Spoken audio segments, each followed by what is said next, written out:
Buenas tardes, queridos estudiantes.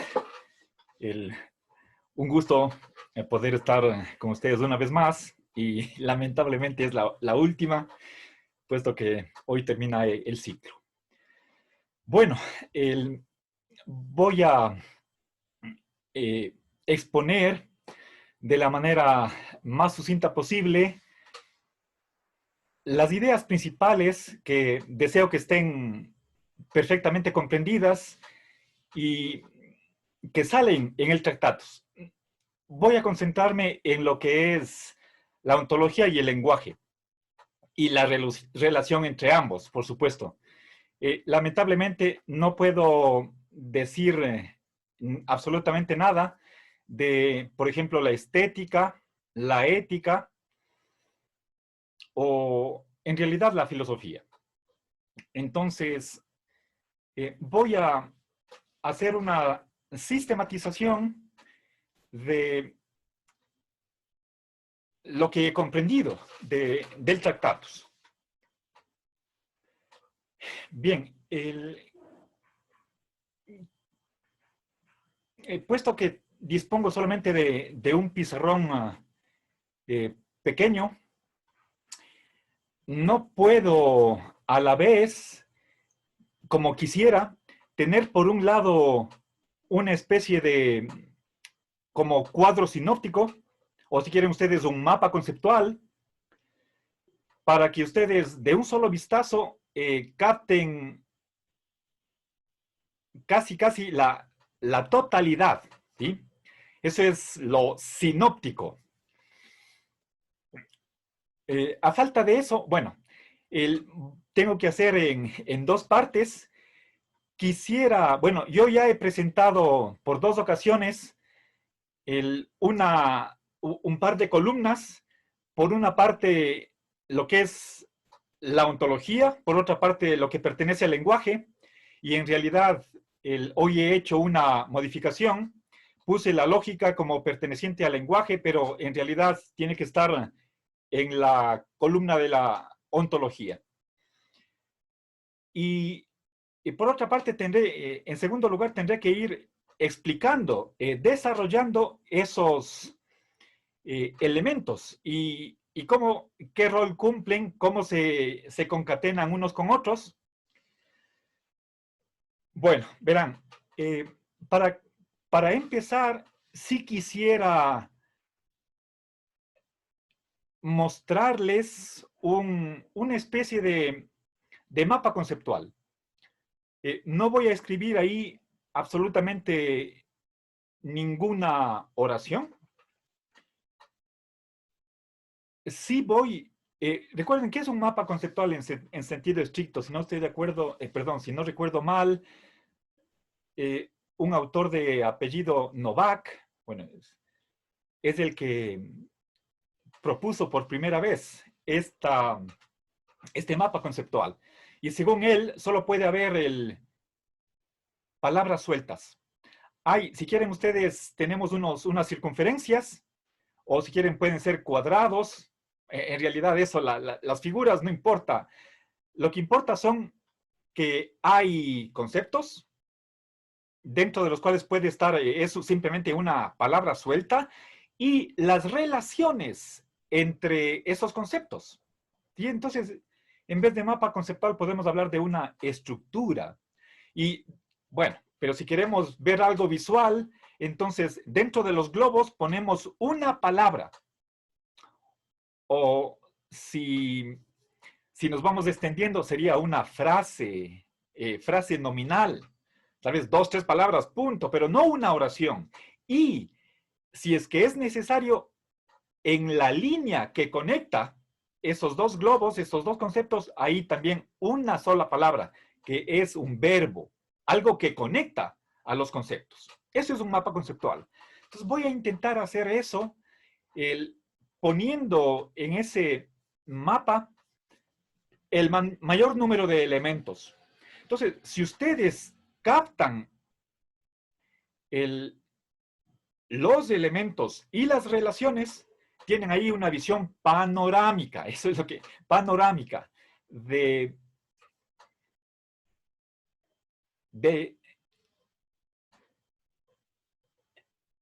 la realidad, o si quieren ustedes, la ontología y el lenguaje en el Tractatus. Obviamente no puedo yo en esta primera aproximación llenar de detalles, eso haría demasiado complejo este mapa conceptual. Obviamente se podría ir cada vez añadiendo más y más detalles, pero quisiera quedarme a un nivel ni demasiado simple, pero tampoco tan complejo que ya no se distingue nada ahí, ¿sí? Bueno, entonces la jornada de hoy va a ser de bastante síntesis, pero no por ello quiero perder claridad, ¿sí? Espero, espero que lo que yo explique quede bastante claro, más sobre todo si es que ustedes ya han procesado el texto, lo cual quiere decir que no solamente han hecho una lectura comprensiva, sino que también han elaborado un resumen y un cuadro sinóptico, ¿sí? El, un resumen del resumen, pero lo más sintético posible con el menor número de palabras. Bueno, entonces ahora me toca mi turno. Les voy a presentar la tarea que yo he hecho, ¿sí? Bueno, y les pido por favor, me ayuden, que cuando haya algún punto que no esté claro o que tal vez está en contra de lo que ustedes entendieron, por favor, interrúmpanme con toda confianza y digan, profe, yo entendí de otra manera y dialogamos, por favor. Eh, no hace falta que lo diga, pero ya desde la traducción al español del Tractatus, ya ahí está una manera particular de comprender el texto original. De modo que puede ser que a través de Alejandro Tomasini tengan ustedes una concepción o un entendimiento del Tractatus que es diferente al que manejo yo, ¿sí? Entonces, creo que sería enriquecedor, y esta es la petición que les hago muy encarecidamente, que ustedes, por favor, participen, sea pidiendo aclaraciones o presentando otra manera de ver el, los elementos que están presentes en el Tractatus por lo que respecta al mundo y al lenguaje, ¿sí? Bueno, pero esta clase no es de debate, básicamente es una presentación que voy a hacer yo. Pero, por supuesto, está abierto el espacio para que ustedes participen, ¿sí? Como ya saben, es mi costumbre, ustedes alzan la mano o simplemente hablan y conversamos, ¿de acuerdo? Entonces, por favor, creo que yo saldría ganando si ustedes me dicen, ¿y por qué no podríamos ver de otra manera? Eso sí, miren, lo que no puedo hacer en este momento, y les pido de antemano disculpas, es que no voy a manejar el texto y decirles en la sección 4.12.12 dice tal cosa y bueno, y ahí vamos a analizar qué es lo que dice. Tal vez podemos ir al alemán si fuera necesario, pero no vamos a hacer eso. Yo no voy a manejar el texto. Si quieren ustedes pueden leerme alguna frase que les hizo entender de un modo diferente a como yo estoy presentando. Entonces, de mi parte, el, digamos, en parte es por el tiempo. Ya en una hora y media que me resta, no creo que, bueno, les digo otra cosa. Yo no he leído la traducción de Tomasini, yo hice un par de lecturas en la traducción de Tierno Galván, ¿sí? Ya le deseché esa traducción el día de ayer, les dije que no vale, y entonces, el, no, bueno, yo este rato no tengo procesado el texto con una profundidad que sería deseable como para decir, a ver, en tal parte dice tal cosa, ¿sí? Yo mismo necesito familiarizarme más con el texto y no estoy en condiciones de hacerlo en esta clase. Bueno, entonces les agradeceré si es que ustedes aceptan mi pedido y colaboran para un aprendizaje común, ¿sí? Bueno, entonces, manos a la obra. Entonces, voy a empezar con una manera lo más sucinta posible, elaborar un cuadro sinóptico,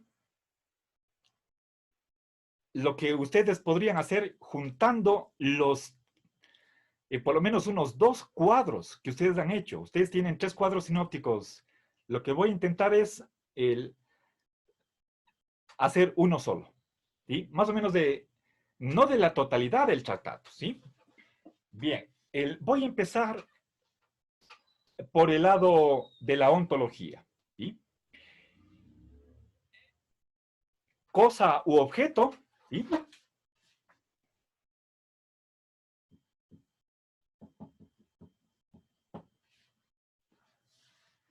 A ver.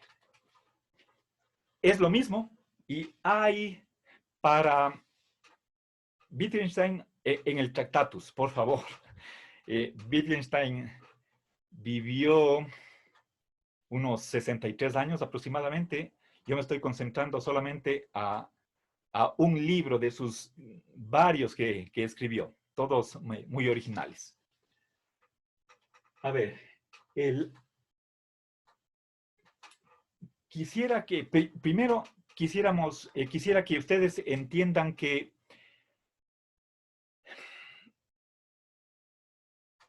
dentro de los objetos podemos hablar de categorías.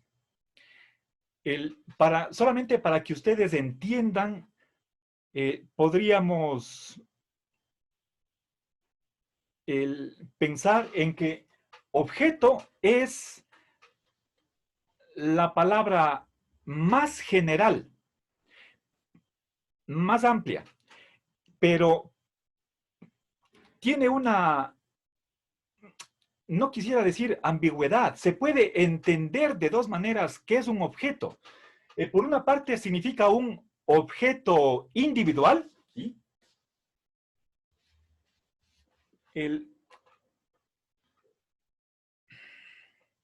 Llamémosle eso individuo, aunque puede ser que esta palabra no esté utilizada en el tratado. Solamente voy a tratar de, en la medida de lo posible, emplear el vocabulario que utiliza el propio Wittgenstein, obviamente, pero en traducción española, ¿sí? Pero ese es un ideal al que quiero acercarme. No siempre va a ser posible y sobre todo en cuestiones importantes para que ustedes capten lo que quiere decir Wittgenstein, tendré que poner analogías, pero que como toda analogía tiene sus lados buenos y sus lados malos. Habría que coger lo que nos va a servir de eso, ¿sí? Bien, entonces aquí un individuo,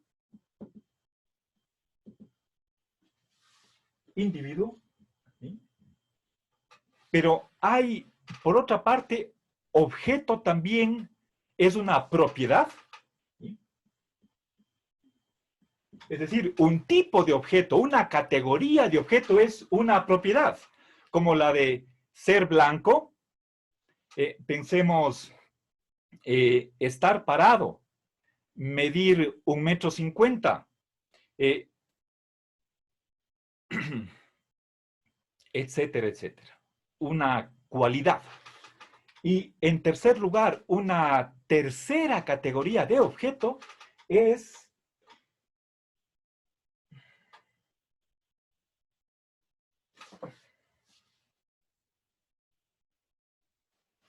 una relación.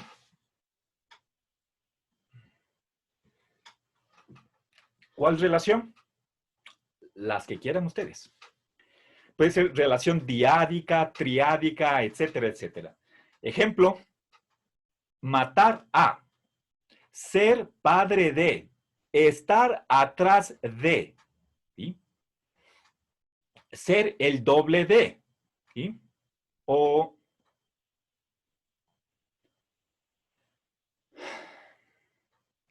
caminar sobre, etcétera, etcétera. ¿Sí? Bien. Pensemos en, a ver, regalar. ¿Sí? Regalar algo a alguien. ¿Sí? Alguien regala algo a alguien. Ahí hay tres cosas individuales. Por ejemplo, Romeo regala una rosa a Julieta. Romeo, Julieta y Rosa son objetos individuales y están relacionados por regalar a. ¿Ya? Pero esta relación es otro objeto más, es un tipo de objeto. ¿Sí? Entonces, resumiendo, ¿sí? Cuando hablamos de objeto, en primer lugar nos podemos poner a pensar en un individuo. Por ejemplo, este marcador, una silla, mis lentes, eso es un objeto. Dentro de los objetos, a ver, me pongo a pensar y ¿dónde están las personas? Una persona es un objeto, yo soy un objeto, dudo mucho. Cuando en el caso del yo, obviamente aparece, es un yo, un sujeto metafísico. Eso no es un objeto. Excluyamos al yo dentro de los objetos. ¿Sí? Bueno, pero eso es un caso especial.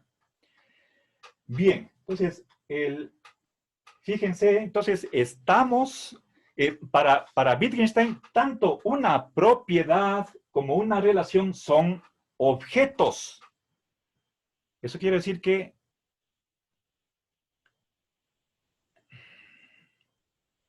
Wittgenstein no fue nominalista. ¿Sí? Hablando, si es que objeto es lo mismo que cosa, aquí está, por ejemplo, les decía el ser bello, ser bueno. Eso es una propiedad. Con otras palabras, la blancura, la belleza, eso es una cosa. Eso es realismo de los universales. ¿Sí? Esto que les estoy diciendo en este momento es simplemente una consecuencia. Estoy sacando conclusiones de lo que he aprendido. ¿Sí? No he leído esta afirmación que les hago, pero se sigue de acá. ¿Sí? Bien, ¿está comprendido hasta aquí? ¿Sí? Creo que no hay ninguna pregunta.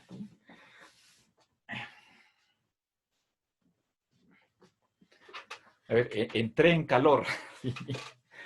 Bien, vamos entonces. Ahora voy a explicarles qué es un modo de combinación. ¿Sí?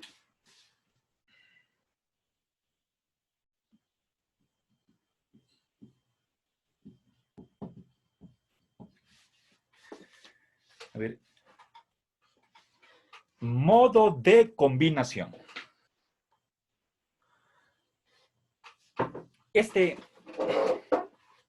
Creo que este concepto es fundamentalísimo y nos vamos a detener aquí para entender exactamente qué es un modo de combinación. Primera cosa, no vayamos a confundir modo de combinación con relación. ¿Sí? No es eso. ¿Sí? A ver, verán, para entender lo que es un modo de combinación, pasemos a ver, a un estado de cosas. ¿Sí?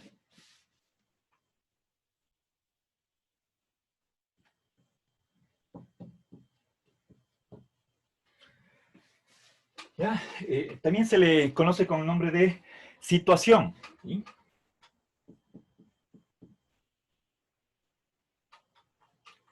Bien. Ahora, ya, por ejemplo, un estado de cosas, el pizarrón es blanco. ¿Ya? Una, un estado bastante fácil, ¿sí? El no complicado. ¿Sí? No quiero decir que sea simple, porque está compuesto. Y obviamente un estado de cosas es una combinación. ¿Sí? A ver, entonces...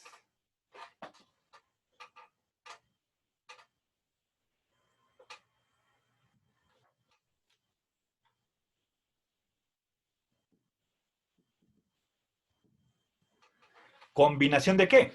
O sea, cuando hablo de combinación podemos hablar de composición, un engarce, ¿sí? O también una palabra que podemos lícitamente, apropiadamente emplear para describir el estado de cosas es la palabra enlace. ¿Sí? Pero esta palabra es ambigua. Y por eso, más bien, prefiero no utilizarla a este nivel. Pero si ustedes comprenden esa plurivocidad que tiene la palabra enlace, podemos ponerle acá perfectamente bien. ¿Sí? Bien, entonces, fíjense, voy a ponerles... A ver, a ver.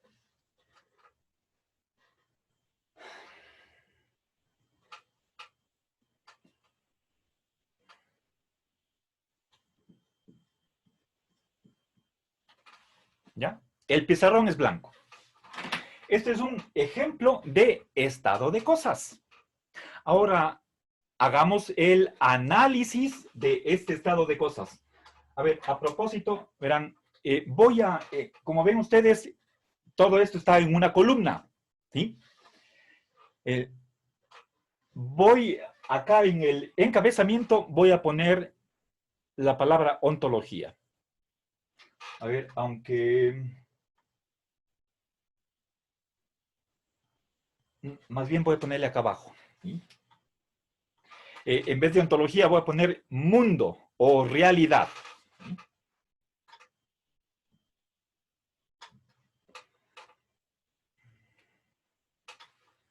A ver, prefiero ponerle arriba. ¿Sí?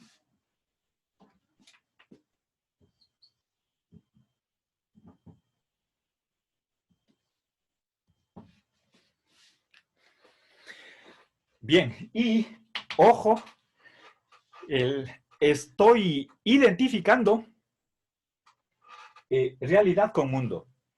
Otros autores, si no estoy mal, por ejemplo, Hierro Pescador, bueno, no estoy seguro a quién me estoy refiriendo, él hace una distinción. En base textual, hay una afirmación en el Tractatus en el cual se pueden basar quienes hacen la distinción.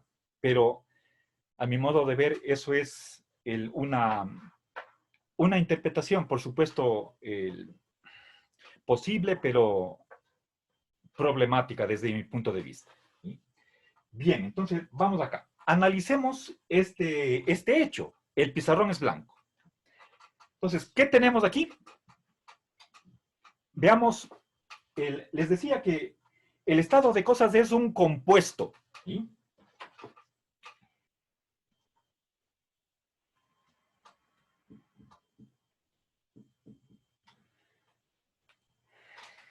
A ver.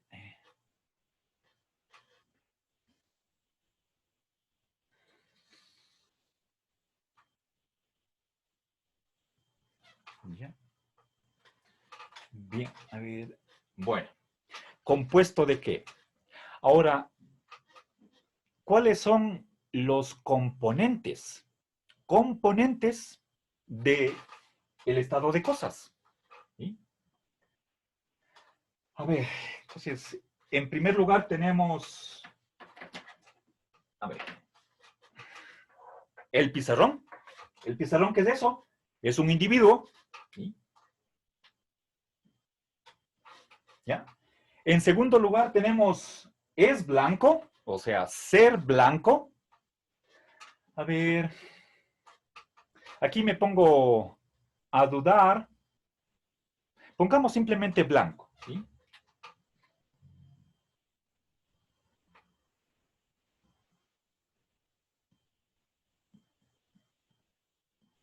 Bien.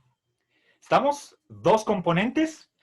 Y en tercer lugar tenemos lo que en gramática se llama cópula. ¿Sí? Este verbo ser está uniendo el sujeto con el predicado. Ahora, ¿dónde le ponemos al verbo ser? ¿Dónde está el verbo ser? ¿Sí? Me parece que este análisis no me cuadra muy bien. Entonces, más bien voy a, dentro de la propiedad, voy a incluirle el verbo ser. ¿Sí?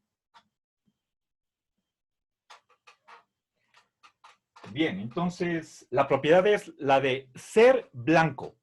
¿Sí? Lo cual quiere decir que simplemente tenemos ahí dos componentes y están unidos. ¿Sí? Ahora, ¿cómo están unidos? Verán, recuerden que estamos hablando de la ontología, ¿sí? De cómo se comporta el mundo. ¿Sí? El, Estoy diciendo que el pizarrón es blanco. ¿Sí? Cuando utilizo la palabra decir, el verbo decir, eso es ya parte del lenguaje. Ya voy a poner acá. ¿Sí? Bien, ahora, ¿dónde entra el modo de combinación? ¿Sí? Entonces, verán, una cosita.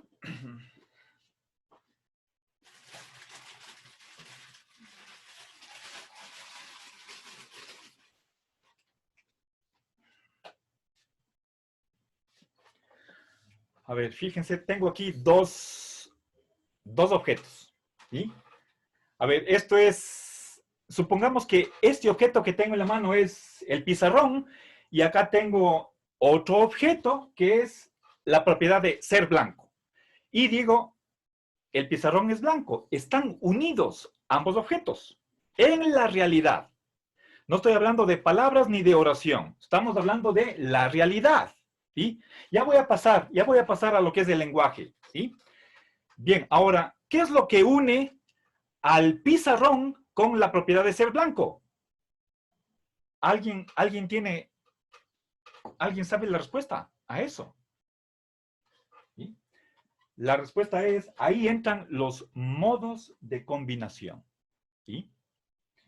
Bien, entonces voy a poner, ahora, fíjense, tanto individuo como propiedad, ambos objetos, ¿sí? Individuo y propiedad, ambos objetos están combinados en la realidad y lo que los une, lo que los enlaza es el modo de combinación. ¿Sí? Entonces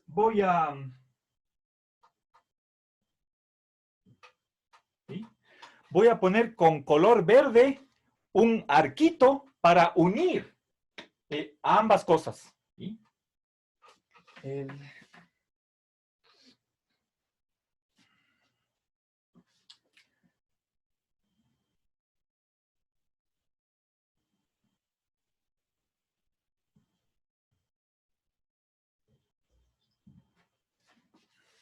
ya, a ver, el modo de combinación. Sí, sí se ve aquí la última línea, ¿no? Espero que sí. Modo de combinación. ¿Y a qué me estoy refiriendo? A esta unión de ambos. ¿Ya? Ahora, hago una aclaración. A ver, verán, el primero les decía que no confundamos modo de combinación con relación. No es lo mismo. Voy a poner, verán, tomemos modo de combinación. Esto es, no estoy hablando simplemente de combinación. La combinación está acá. Combinación. La combinación es la composición. ¿Sí? En cambio, modo de combinación es el cómo están enlazados los componentes dentro del estado de cosas. ¿Sí? Entonces, un modo de combinación no es una relación. ¿Sí? No es lo mismo. ¿Sí? No vayan a creer que es esta relación, que es simplemente un objeto, la que está haciendo la función de juntar a los individuos. Eso no. Pongamos otro ejemplo.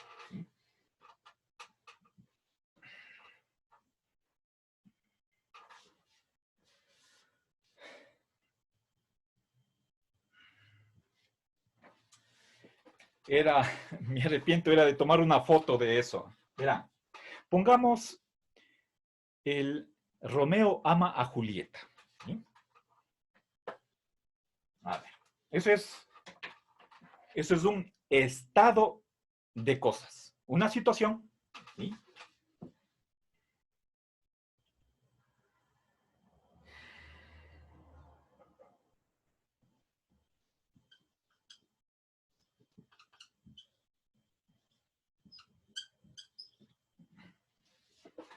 ¿Ya? A ver, hagamos el análisis. ¿Qué tenemos? ¿Cuántos individuos tenemos aquí? Romeo, Amara y Julieta. Son 3 individuos.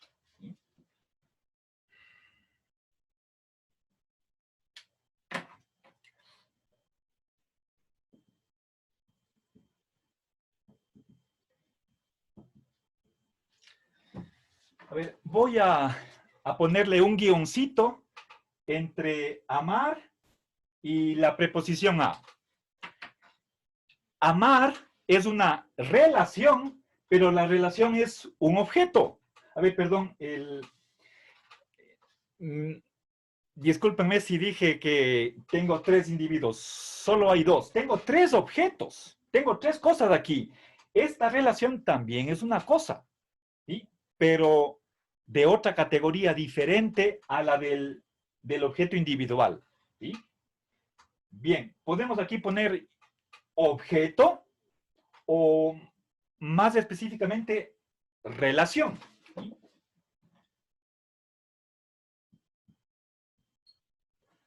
¿Ya? Pero, ¿cuáles son los componentes de este estado de cosas? De que Romeo ama a Julieta, tenemos 3 componentes. ¿Sí?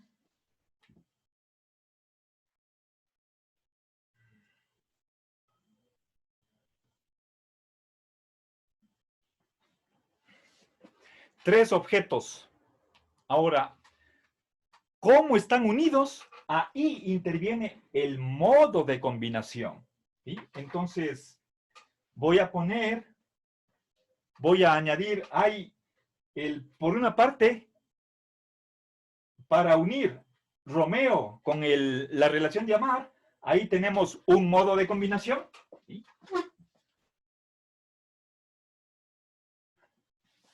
Y Julieta también está enlazada con esta relación de amar. ¿Qué es lo que une a amar con Julieta?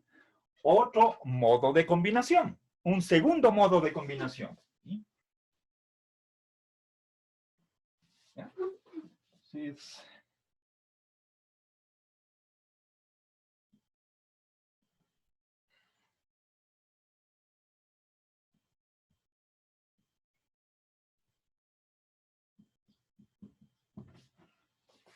¿ya? A ver, no sé, ya. Ahí estamos, ¿sí? Ahora, ojo, por favor, a esto. Empezamos, les puse el ejemplo de este estado de cosas y después nos pusimos a analizar cuántos componentes tiene este estado de cosas. Simplemente 3 componentes. Los modos de combinación no son componentes del estado de cosa. ¿Sí? ¿Qué es un modo de combinación? ¿Cuál es su característica definitoria? Es que el modo de combinación es el aglutinante. ¿Sí?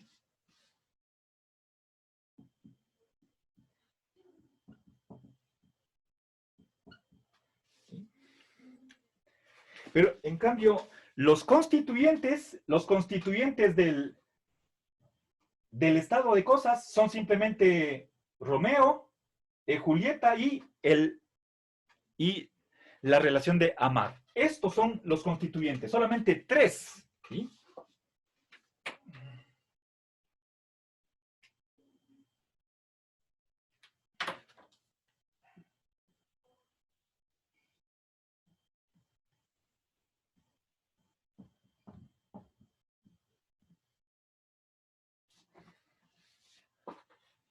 En cambio, a ver, no, perdón, me equivoqué, son componentes. Los constituyentes son los modos de combinación.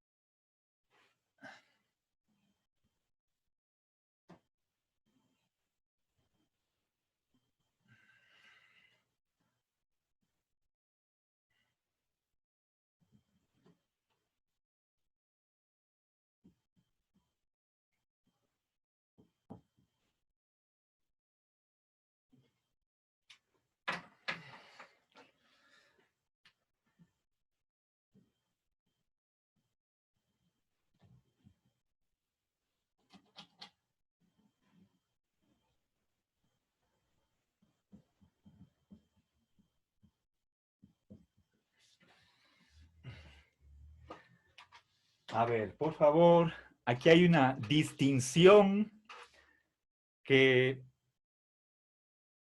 debemos ser capaces de no confundir. No es lo mismo componente que constituyente. Ya les voy a explicar.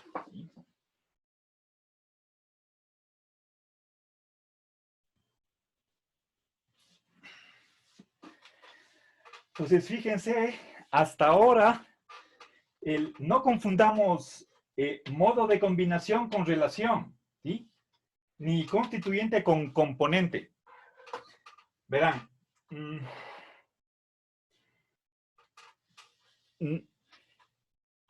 la idea es que amar, esa relación de amar, no cumple el rol de juntar a Romeo y Julieta. Amar es simplemente otro objeto más y lo que va a juntar a estos 3 objetos es un modo de combinación. ¿Sí? A ver, pongámonos a pensar en otros modos de combinación. ¿Sí? Vamos a poner varios ejemplos para que se comprenda bien. ¿Sí? A ver. Verán, pensemos en una prenda de vestir. Pensemos en una costurera, en un sastre o en una modista.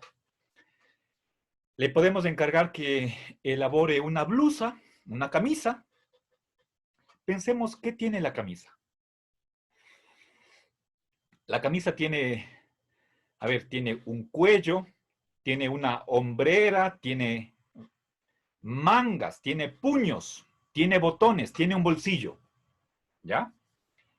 A ver, dentro del cuello puede ser que tenga, adentro hay una especie, no sé, es un tipo de, no sé si se llama fieltro, es otro material para que el cuello no se doble fácilmente. Bueno, no, realmente no todas las camisas tienen eso, más es para las camisas formales. Puede ser, por ejemplo, para camisa de corbata.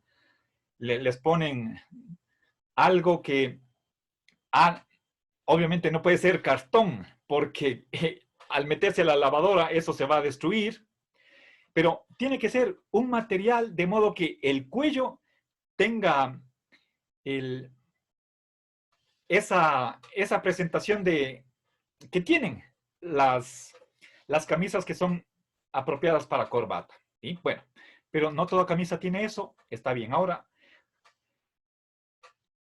imaginémonos que la costurera corta la tela con tijeras y tiene ya las piezas de la camisa. ¿Cómo junta esas piezas? Cosiendo. Tiene que tener una máquina de coser. Entonces, ahora, cómo junta los botones a una de las partes en el pecho, tiene que coger hilo y aguja. Y bueno, si el que tiene una máquina seguramente lo hará eso mecánicamente. Pero pongámonos a pensar en la diferencia entre componente y constituyente. ¿Sí? Propiamente los componentes de la camisa son tela y botones. En cambio, la costura o el cosido, cuando queremos juntar el botón a una de las piezas de la camisa, ahí tenemos nuevamente un cosido. Pero el cosido, lo que junta al botón y a la tela, eso es constituyente. ¿Sí? Pero no es un componente de la camisa en términos de Wittgenstein. Obviamente, la analogía nos va a fallar porque una camisa no es un hecho. Una camisa es un objeto. ¿Sí? Mientras que el estado de cosas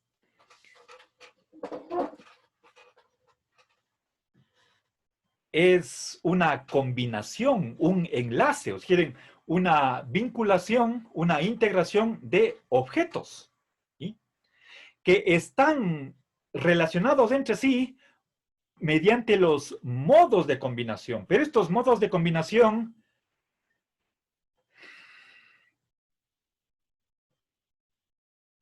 por más que constituyan el estado de cosas, no son sus componentes. ¿Sí? A ver, otro ejemplo. Pensemos en pongamos ejemplos de cómo se pueden combinar varios objetos. ¿Sí? Por ejemplo, a ver, hablemos cómo está la puerta unida a la pared. Entonces, en primer lugar, nos damos cuenta que en el espacio donde vamos a colocar la puerta, ponemos un dintel, es decir, una estructura de madera.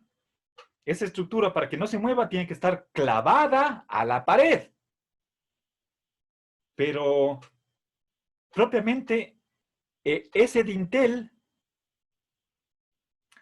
diríamos, no es propiamente la puerta. La puerta es lo que va a estar unida o lo que va a estar unido al dintel por medio de bisagras. La bisagra sería este modo de combinación. Lo que está juntando la pared, bueno, a través del dintel con la puerta. ¿Sí? Ahora, pensemos en otras cosas. ¿Cómo puedo, si es que pensemos en la actividad que realiza un carpintero? Construye muebles. Puede ser una silla, puede ser una mesa. Ahora, fijémonos en algo sencillo, una mesa. Tengo un tablero, tengo 4 patas. Para hacerla más sólida, puedo añadir más piezas, pero por sencillez, quedémonos con 4 patas más plancha, son 5 objetos. ¿Cómo los junto? Ahí hay varios métodos. Ahora, uno podría ser con clavos o con tornillos, nos da igual. Otro método podría ser simplemente con pega o con cola, pega de cola de carpintero, pues, ¿sí? Pero seguramente esa opción no va a durar mucho, pero estoy juntando las patas con el tablero, ¿ya? ¿Qué otra opción me queda? Puedo yo hacer un hueco. Bueno, no tanto hueco, sino más bien una el hacer un espacio en el tablero y ahí va a entrar la pata, ¿sí? Y eso lo hago en 4 lugares del tablero y ahí a presión les meto las patas. Entonces, les he dado 3 modos de combinar las patas con el tablero. Con clavos o tornillos, puede ser con pega o haciendo espacio en el tablero para que ahí engrane las patas. Tercer modo de combinación, ¿sí? Nuevamente, el ejemplo no se aplica a lo que quiero ilustrar porque la mesa no es un hecho. La mesa es, bueno, se supone que un objeto es algo simple. Eso es definitorio de los objetos. Los objetos son simples. Tomémosle a la mesa como algo simple, por más que estoy hablando de partes, y imaginémonos, solamente lo que quiero ejemplificar, ilustrar es quiero que ustedes comprendan lo que es un modo de combinación, ¿sí? Como constituyente, pero no componente. Obviamente, la pega, el tornillo, está en la mesa, pero como constituyente, no como componente. Lo importante de la mesa es la madera, ¿sí? Las patas y el tablero, ¿sí? A ver, ¿qué más? Hablemos de las duelas, ¿sí? A ver, si no estoy mal, la duela es una tira de madera con la cual vamos a hacer el piso de un cuarto, de una construcción. Puede ser el piso de la sala o, más bien dicho, de los dormitorios, ¿sí?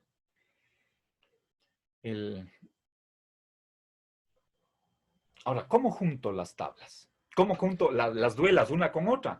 Sí, un primer modo de combinación podría serle poner una al lado de la otra, ¿sí? Es decir, si es que, a ver, si es que estas fueran las duelas, simplemente las pongo una al lado de la otra y las aprieto, ¿sí? Están juntas. ¿Cuál es el modo de combinación? El estar al lado la una de otra. Pero normalmente las duelas tienen la siguiente forma. O sea, si nosotros vemos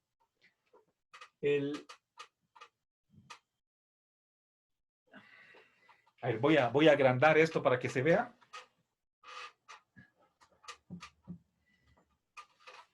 ¿Cómo se embonan una con otra? Porque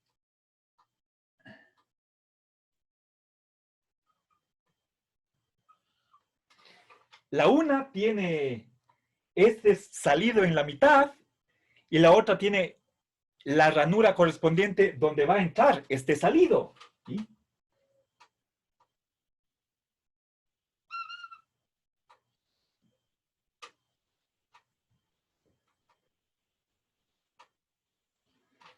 ¿Ya?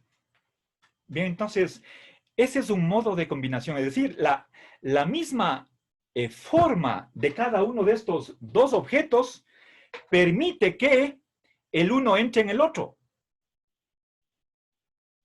¿Cuál es el modo de combinación? Nuevamente es simplemente estar juntos. No hay ahí un tercer objeto que haga la función de juntar. ¿Sí? Entonces, aquí tenemos una ranura, aquí tenemos una especie de protuberancia y se acoplan y por lo tanto se juntan de esa manera. ¿Ya? Bien, eso sería otro modo de combinación. O pensemos, no sé, se me ocurre, piensen en una casaca. O nuevamente los botones. ¿Cuál es la función de los botones? En una parte lateral de la camisa están botones, o bueno, podría ser también la chaqueta de un terno. Están botones. En el otro están los ojales. ¿Sí? Unos huequitos por donde se mete el botón. Y el resultado, se juntan las dos piezas. ¿Sí? Entonces, ese es un modo de combinación, que en la una parte haya un botón, en el otro el ojal, y cuando paso el uno por el otro, tengo ahí un modo de combinación, que es más o menos a esto de acá. ¿Sí? Bien, entonces, espero que ustedes capten la idea de lo que es un modo de combinación. No es para emplear otras palabras, no es un elemento más extra que entra en el compuesto. O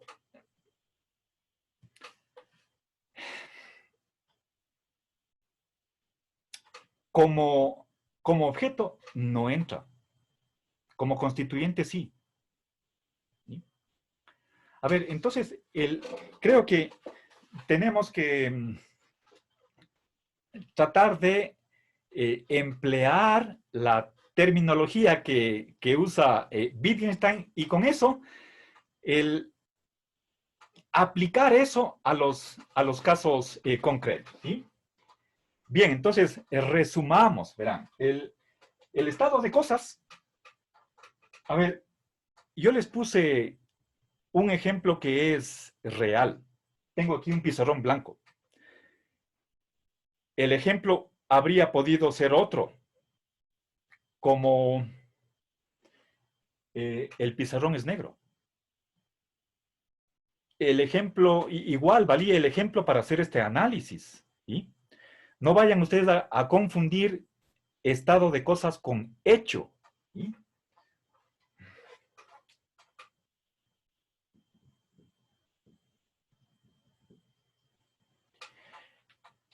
¿Qué diferencia hay entre estado de cosas y un hecho? El hecho existe, mientras que el estado de cosas es meramente posible. Puede existir, pero también puede no existir. El hecho es lo que existe. ¿Sí?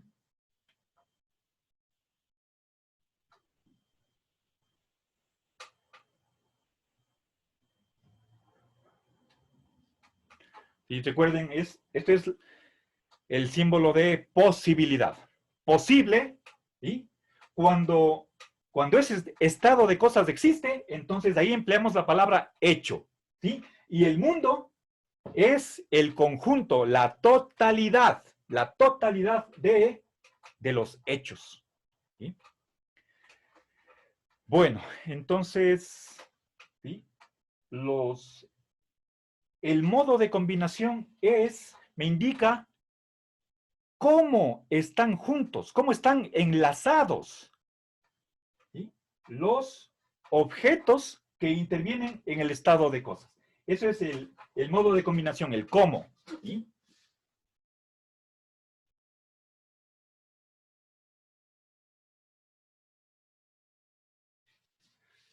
Eh, Le pongo, ojo, por favor, aquí está una tilde del,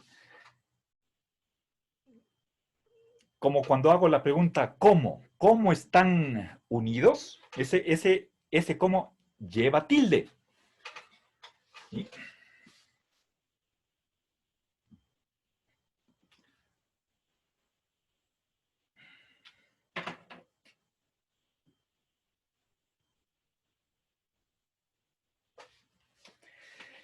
Ya. Bien. Entonces, les pongo aquí este signo desigual, ¿sí? Para que no vayamos a malentender que el modo de combinación forma parte del estado de cosas. ¿Sí? Los únicos componentes son, en este caso, Romeo, Julieta y Amar. Los tres son objetos. ¿Cómo están juntos? Gracias a un modo de combinación. Pero esos modos de combinación, o sea, no es que aquí lo que digo, no estoy aquí diciendo que Julieta ama a Romeo. Eso es otro hecho. Estoy diciendo que Romeo ama a Julieta. ¿Sí? Entonces, el cómo estén enlazados en ese hecho, bueno, perdón, en ese estado de cosas, estos tres objetos, eso depende de el modo de combinación. ¿Sí? Bien, ese es el cómo. ¿Sí? Bien, ahora pasemos el... A ver, entonces, fíjense, con esto, digamos, tenemos una visión, obviamente es parcial ahora, de lo que es la ontología de, eh, o cómo ve la realidad Wittgenstein. Una cosa más, ¿sí? Este estado de cosas no tiene propiedades ni entra en relación con algo más, lo que sea. ¿Sí? Entonces, verán, les decía que la cosa o el objeto es simple. ¿Sí?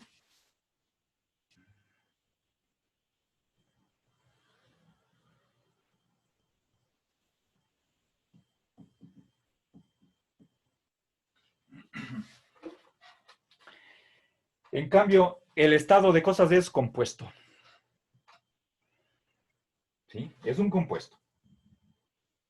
Ahora, eh, para, para tener el compuesto necesitamos los modos de combinación. ¿Sí? Bien, ahora, cuando digo que el estado de cosas no tiene ni propiedades ni entra en relación con nada, eso quiere decir que el estado de cosas no es una cosa, no es un objeto. ¿Sí? Porque obviamente aquí tenemos algo complejo. En cambio, la cosa u objeto es simple. No podemos confundir el estado de cosas con una cosa. No es una cosa. Y no es un objeto. El estado de cosas no es un objeto y por lo tanto no puede tener ni propiedades ni tampoco relaciones. Si se quieren, esa es la idea del atomismo. No hay moléculas. Lo que tenemos son átomos. Estos son los átomos. Pero esos átomos están sueltos, están aislados, no se juntan con nada. ¿Sí? Atomismo. ¿Ya? En eso comparte la visión con Bertrand Russell. ¿Sí? Bien, ahora, pero por favor, esto no puedo escribir en el pizarrón. Ustedes anoten en sus cuadernos. ¿Sí? El estado de cosas ni tiene propiedades ni tiene relaciones. ¿Ya? Y de ahí sacamos la consecuencia, por lo tanto, El estado de cosas no es un objeto, no es una cosa. ¿Sí? Eso es el... Debería poner ahí el otro signo desigual, pero no quiero expresar en este cuadro todo lo que estoy diciendo. ¿Sí? Bueno, ¿alguna pregunta hasta aquí?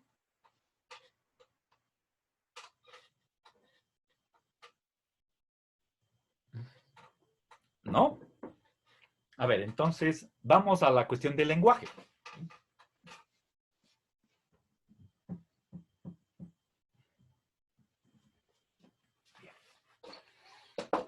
A ver, creo que el,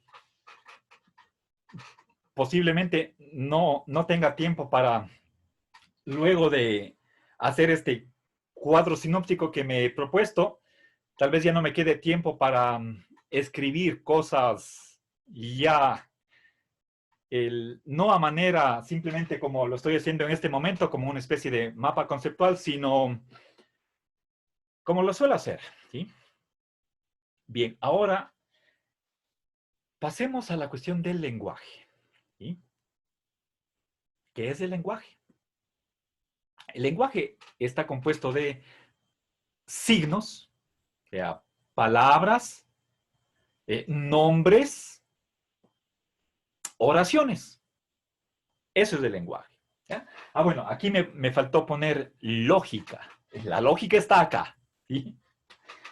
A ver, y me falta decir que este estado de cosas tiene una forma, una estructura. ¿Sí? Pero eso, dejemos, empecemos por lo sencillo ahora y luego volveré sobre eso. Esos conceptos de forma, estructura, es importante.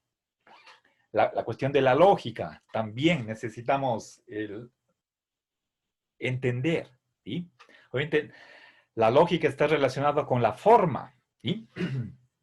Y acá recuerden que el día de ayer les dije que Wittgenstein cree que él está pensando los objetos según el ilemorfismo, lo cual quiere decir que los objetos tienen forma. Y ya voy a indicar inmediatamente eso. Y a partir de la forma de los objetos, el estado de cosas también tiene su propia forma, y ahí puedo explicar la cuestión de la lógica. ¿Sí? Pero eso lo voy a hacer un poco más luego. ¿Sí?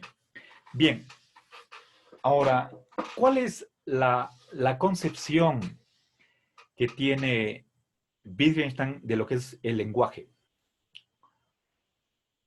Discúlpenme que a veces no hablo tan claro, estoy con problemas de dentadura y la lengua a veces se me traba un poquito. Bien. Ahora, a ver, la visión que tiene o la concepción que tiene Wittgenstein del lenguaje es la de que el lenguaje es un sistema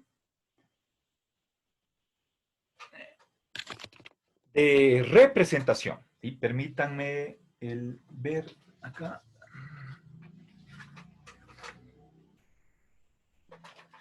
Sí, es un lenguaje de representaciones figurativas.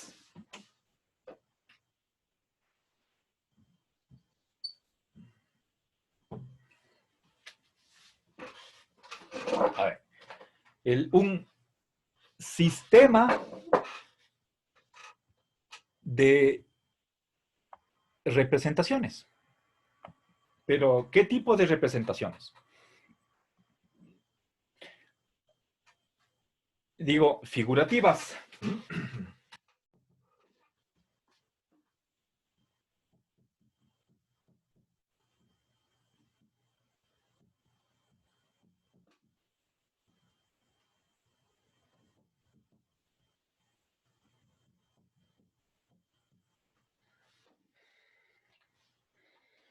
¿Ya? Bien. Entonces, aquí lo principal es la cuestión de la representación. Si quieren ustedes, representación como un retrato, una foto. Por lo tanto, estamos hablando de imágenes, creo que como una pintura. Obviamente hay varios estilos de pintura,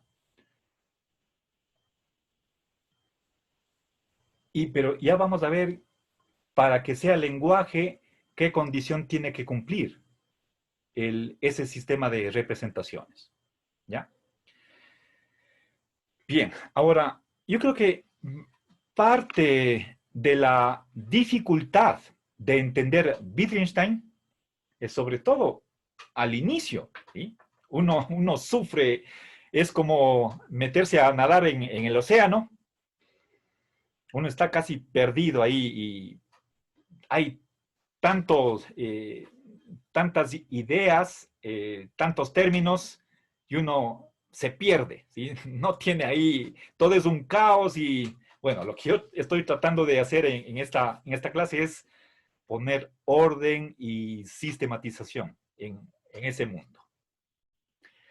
Bien, por de pronto voy a dejar ahí lo del lenguaje, ya se va a aclarar inmediatamente qué más es.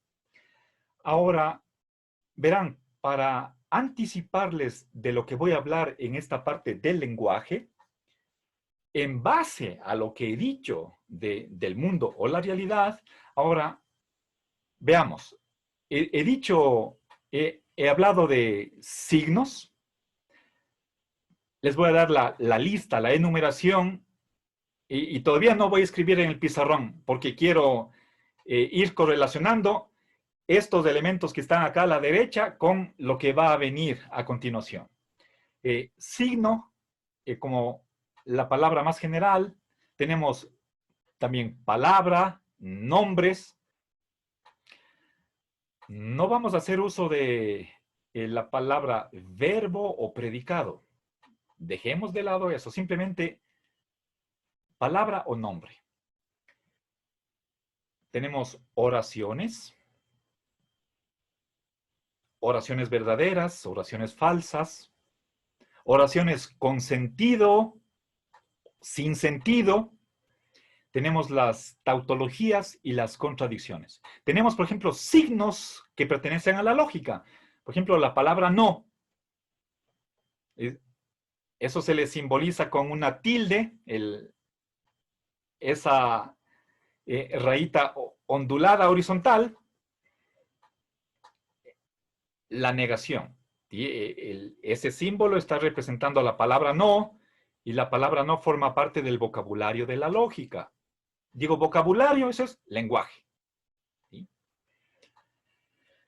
Bien, ahora, ¿qué más? Tenemos los verbos decir, hablar, mostrar, expresar, reflejar. ¿Cómo entender esos verbos? ¿Qué es lo decible, lo mostrable, lo inefable, lo inmostrable, lo indecible? ¿Sí? Entonces, o ¿qué es lo efable? Lo contrario de inefable. ¿Sí? Entonces, quiero hablarles de todo eso poniendo orden. ¿Sí?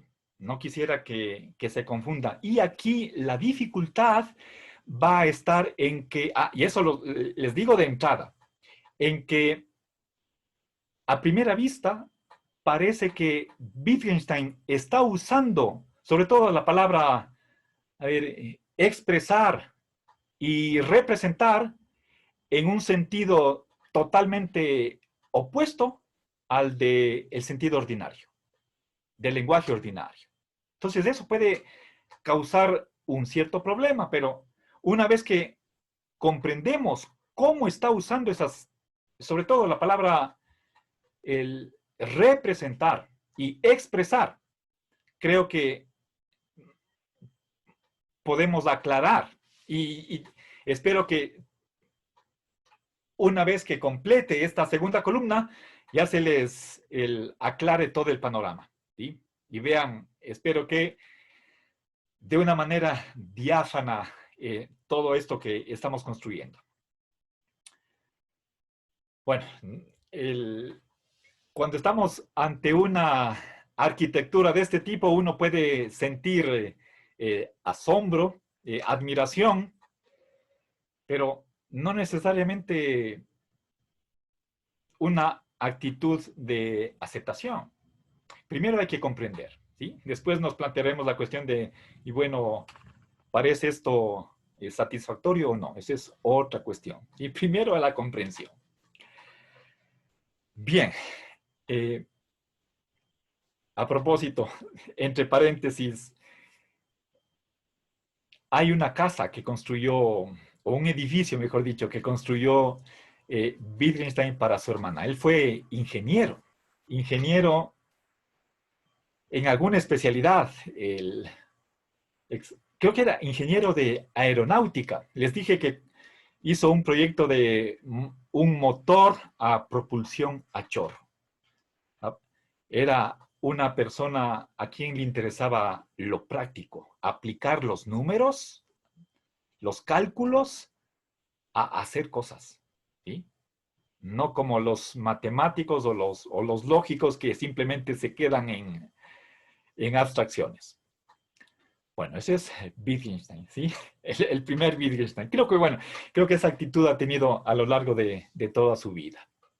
Bien, volvamos acá. Empecemos, entonces, ahora lo que quiero hacer es correlacionar las partes del lenguaje con estos niveles que están acá, ¿sí? Verán, si quieren, podemos distinguir aquí el objeto, ¿sí? Modos de combinación y estado de cosas, ¿sí? Bien. Entonces, 3 niveles, ¿sí? Bien, tengamos en claro esto de acá. Ahora, vamos a ver qué tenemos aquí. Y a la vez que aclaro la cuestión que es puramente lingüística, también voy a añadir otras características que debía haber mencionado aquí, en esta primera columna de la izquierda. ¿Sí? A ver, verán, cómo, qué utilizo para denotar o significar los objetos o las cosas, sabiendo que una propiedad y una relación también son objetos, utilizo nombres. ¿Sí?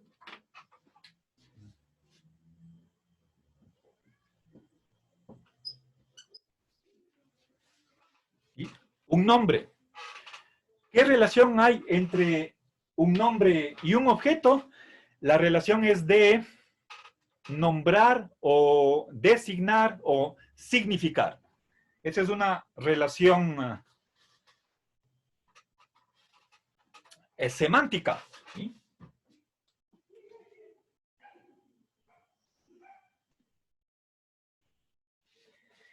Pero, por favor, noten la dirección. Y aquí voy a poner la palabra designar o significar. ¿Sí? Ahí no hay...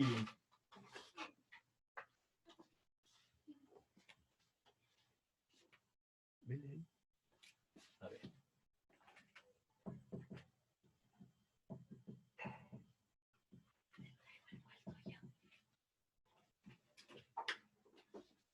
¿Ya? Bien. Entonces, pensemos, por ejemplo, para Wittgenstein, el verbo amar lo tomamos como un nombre, puesto que amar es una relación, entonces yo con el verbo amar estoy significando un objeto. ¿Sí? Ya, eso puede ser un poco heterodoxo, digamos, o no convencional, pero esa es la manera. No hay aquí, a este nivel, obviamente, no es lo mismo propiamente en sentido estricto, una relación no es lo mismo que un objeto individual.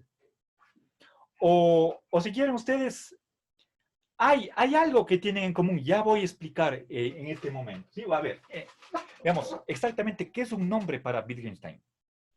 Ahora, yo he puesto aquí Romeo, he puesto Julieta. Entendamos que la visión que tiene Wittgenstein de lo que es un nombre, ¿sí? No es la concepción común y corriente, la normal.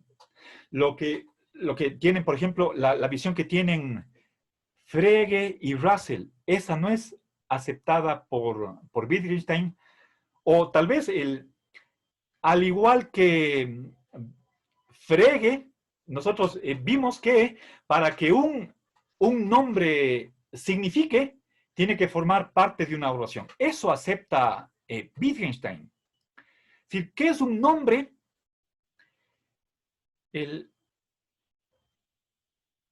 Un nombre es una expresión insaturada. ¿Sí?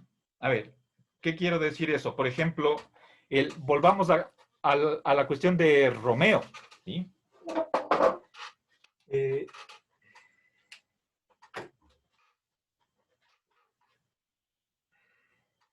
a ver, voy a cambiar de color.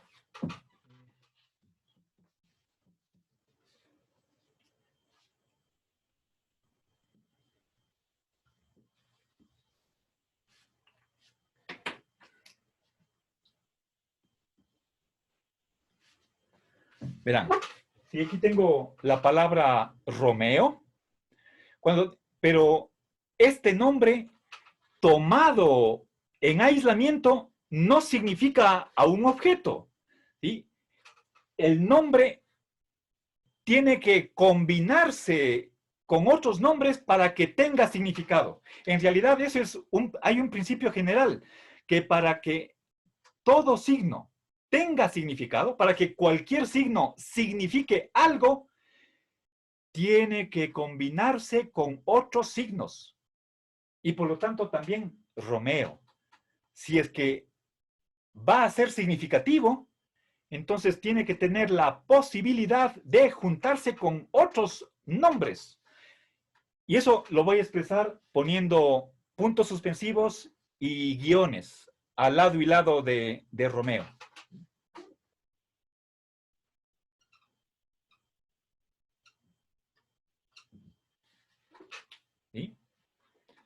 ¿Sí? Por ejemplo, acá puedo decir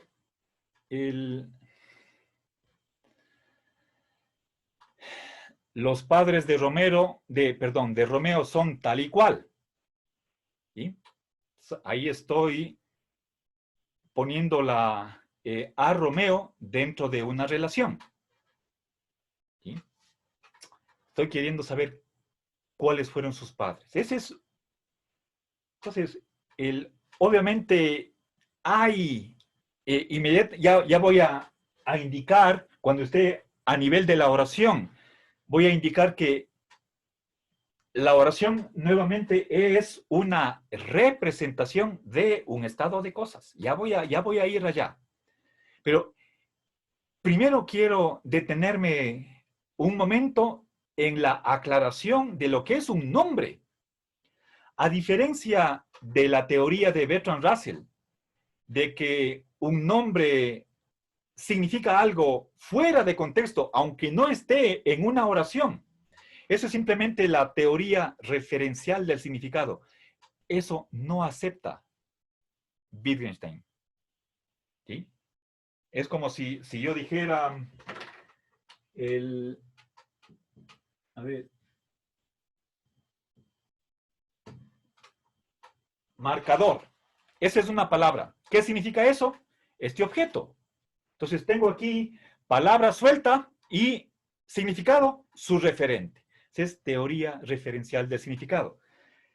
Recuerden que Quine también rechaza esa teoría, pero es la de Bertrand Russell. ¿Sí? Entonces,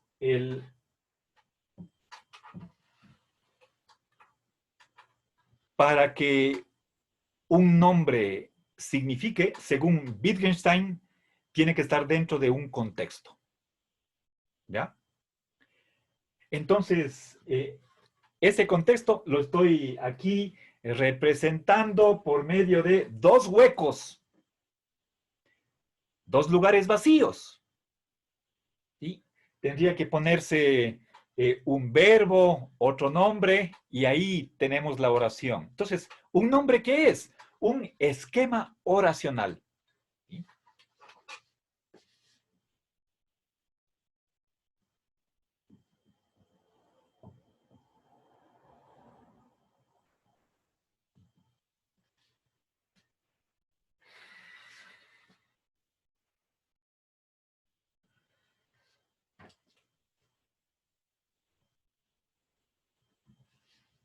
¿Ya?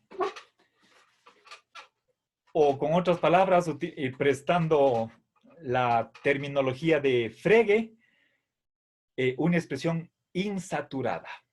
¿Sí? Lo cual significa que, y para que comprendan, si, esto es fundamental para, y luego ya vamos a ver tras las cosas que digo con respecto al nombre, algo semejante sucede con el objeto o con la cosa. ¿Sí? En estos puntos suspensivos y en los guiones son simplemente lugares vacíos que tienen que ser llenados por otros nombres. ¿Sí? Bien, ¿nombres de qué? De objetos, puede ser de una propiedad, de una relación o de otro individuo. ¿Sí? Esos otros nombres tienen que ir acá. Entonces, es esencial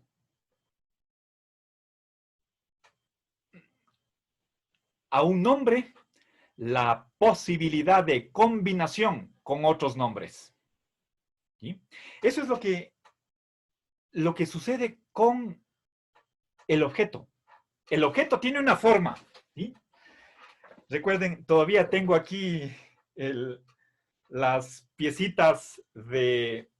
¿Sí? Fíjense. Aquí. ¿Sí? Les... Esto es un objeto. Obviamente, aquí tengo dos objetos wittgensteinianos. ¿Sí? ¿Por qué? Porque cada objeto en sí mismo tiene esa posibilidad de combinarse con otro. Con unos no puede combinarse con cualquiera.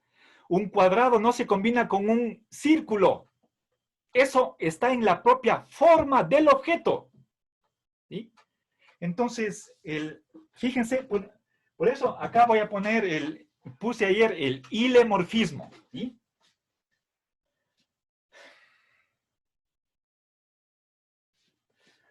A ver,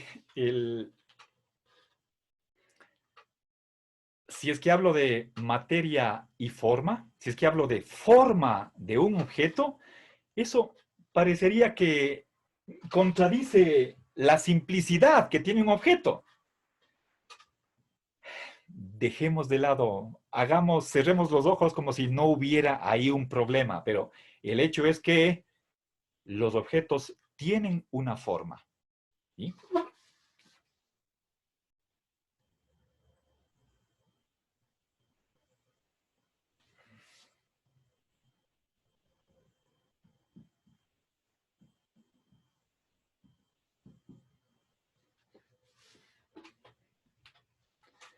Bien, a ver, ilemorfismo, ¿sí?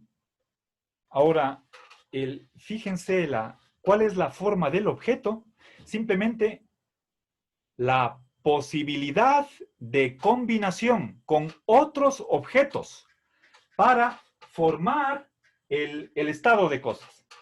Denme un minutito, por favor.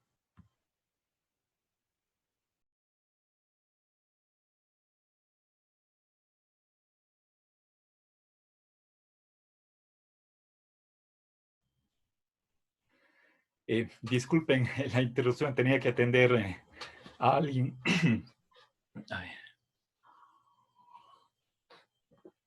Bien, entonces, fíjense, cuando hablo de forma del objeto, me estoy refiriendo a la posibilidad de combinarse con otros objetos. ¿Ya? Eso es una relación interna que tiene el objeto. ¿Sí? A ver, voy a, en vez de ilemorfismo, voy a poner forma. ¿Sí?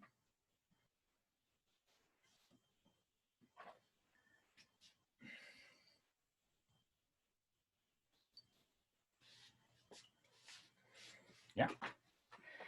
Y ustedes, por favor, cuando traten de entender esto de forma, recuerden, aquí tengo yo una pieza de rompecabezas que tiene una forma. La forma es esencial a un objeto. ¿Sí? Este es un objeto wittgensteiniano que se va a combinar con otros o no se va a combinar. ¿Sí? Bien. ¿Ya? Ahora, avancemos hacia hacia una oración. ¿Sí?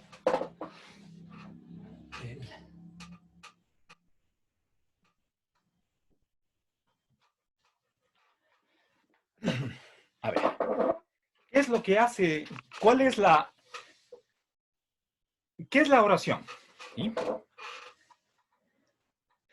La oración es una representación del estado de cosas. ¿Sí? La oración representa un estado de cosas.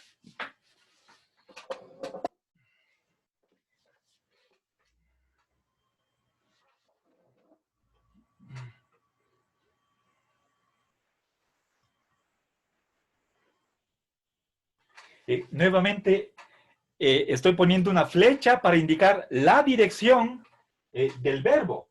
¿Sí? No es que el estado de cosas represente la oración, sino al revés. La oración representa el estado de cosas. ¿Sí?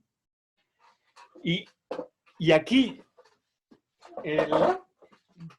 tenemos que inmediatamente, lo más pronto posible, y pongan atención a esto. ¿Qué significa representar? Entonces, creo que este es uno de los rompederos de cabeza y que que tal vez, según nosotros entendemos representación, entonces yo les puse el ejemplo de cuando estaba hablando acá, ¿sí? Representación figurativa, ¿sí? Parecería que estamos hablando de un retrato, ¿sí? ¿Y qué es un retrato? Una foto, una imagen que simplemente es como un espejo, ¿sí? Una oración sería eso, pero parece que hay ahí una dificultad, ¿sí? Si nosotros, hay ahí una interferencia entre lo que normalmente nosotros entendemos por representar o representación y el uso que tiene Wittgenstein en Tractatus de esta palabra. ¿Sí? Entonces, para que ustedes puedan entender este escrito, este texto de Wittgenstein, entendamos que representar no es sino decir. ¿Sí?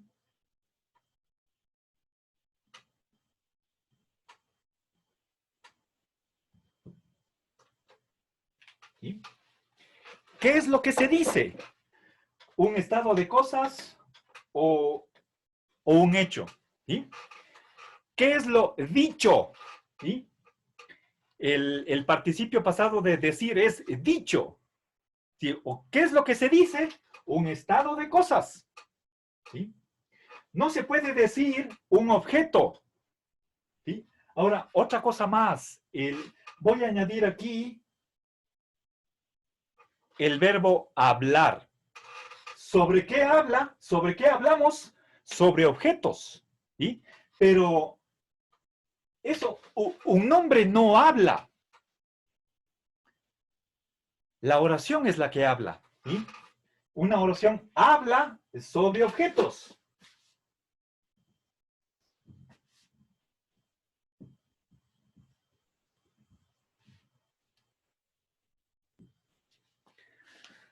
Hablar de o hablar sobre. Nuevamente, fíjense la dirección de la flecha. Es la oración la que habla de qué? Acerca de objetos, pero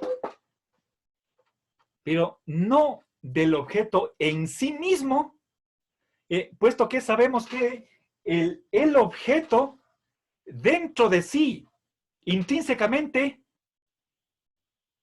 tiene una forma que muestra, ¿sí? Recuerden, muestra que está hecho para combinarse con otros objetos. ¿Sí? Entonces, podemos decir, aunque esta no es el modo de manifestarse, de expresarse Wittgenstein, el objeto es intrínsecamente relacional. No es nada sin los otros objetos con los que puede combinarse. ¿Sí? Bien, entonces, fíjense, la oración está, ahora, cuando digo, entendamos, por favor, esto de representar y decir, es la misma cosa. ¿Sí?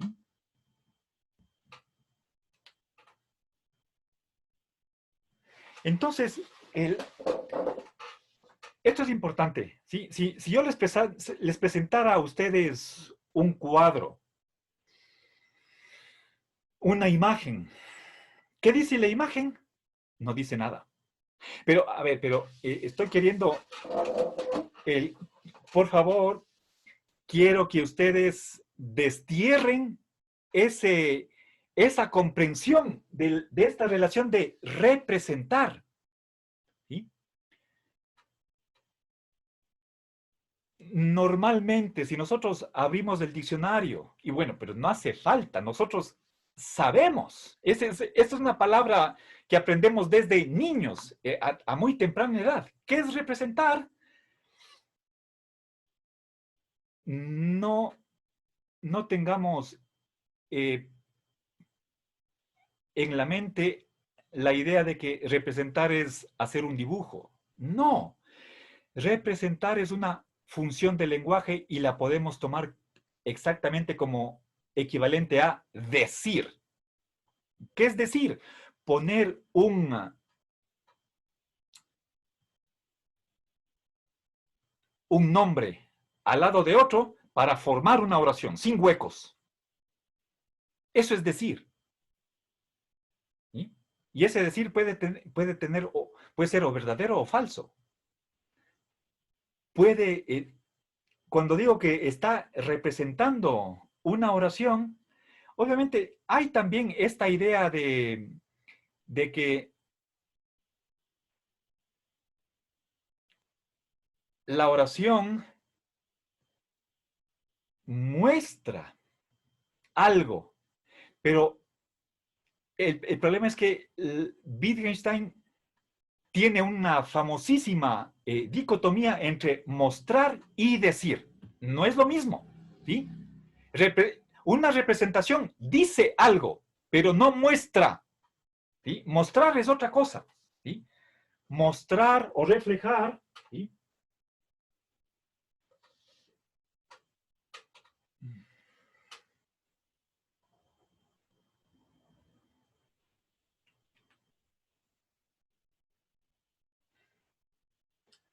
A ver.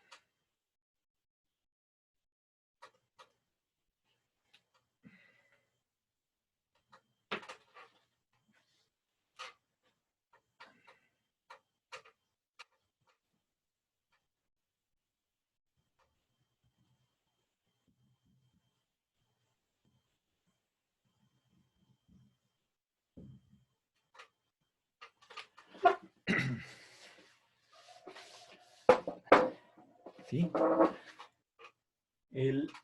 Fíjense, recuerden cuando les hablaba del modo de combinación, ahí hablaba de cómo están enlazados en el estado de cosas los objetos. ¿Sí? Ese cómo, y que era el constituyente del estado de cosas, eso es lo que muestra la oración. ¿Sí? Pero, por favor, el decir no es lo mismo que mostrar. ¿Sí? Eso ya lo expliqué en otras cosas. A ver, voy a poner aquí.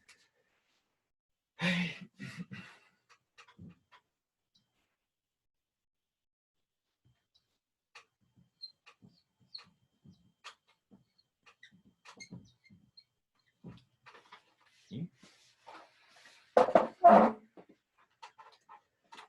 Bien, fíjense, podemos decir que mostrar es como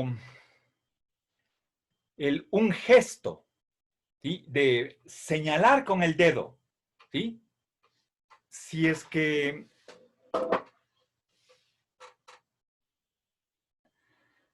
A ver.